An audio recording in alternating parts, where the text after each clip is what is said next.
Hello friends, good evening. তো আজকে এই ব্লগটা আমি করছি বাংলা দিয়েই। তো আজ আমি বানাচ্ছি এই লাউ দিয়ে চিংড়ি মাছ। তো এই চিংড়ি মাছটা এই নিকোবরে আসা হয়ে গেছে প্রায় আমার 8 মাস। তো ফার্স্ট টাইম আমি প্রনসটা পেয়েছি। তো আমি খুব ফ্রেশ পেয়েছি দেখে আমি নিয়ে নিয়েছি এখানে হাফ কেজি। সাইজগুলো দেখতে পাচ্ছ বেশ ভালো। তো আজকে আমি বানাচ্ছি কচি লাউ দিয়ে চিংড়ি মাছ। এটা হচ্ছে এমন একটা রেসিপি যে বেশিরভাগই বাঙালিদের ঘরে খাদ্য তালিকায় এটা হয়েই থাকে। তো এটা আমি সুন্দরভাবে কেটে নেব। এটা প্রায় হচ্ছে 1 কেজি মতো, এটার ওজন আর কি। তো আমি এটা হালকা করে একটুখানি ছুলে নেব লাউটা।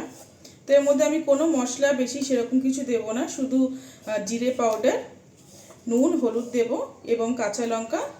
আর ফোড়নে দেব সর্ষের তেল বা ভেজিটেবল অয়েল, যা একটা কিছু দেওয়া যায়। তারপরে দেব একটু সর্ষে, দিয়ে দেব লাউ। আর সবথেকে প্রথমে তো প্রনসটা আমি ভেজেই রাখবো। তো এখানে 2 জন খাওয়ার মতো আমি রেসিপিটাকে বানাচ্ছি আর কি, কোয়ান্টিটি। পুরো লাউটা দেব না, হাফটা দিলেই হয়ে যাবে।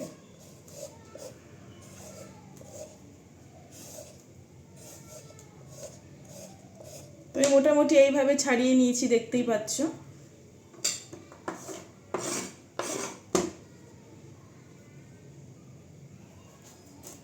তো 2 জনের জন্য এতটা এনাফ।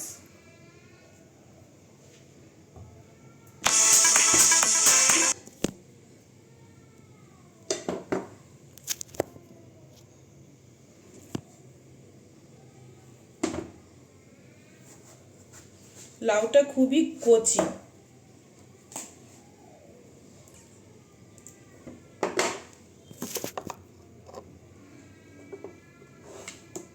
তো এখন বাজছে সন্ধে 7টা 10।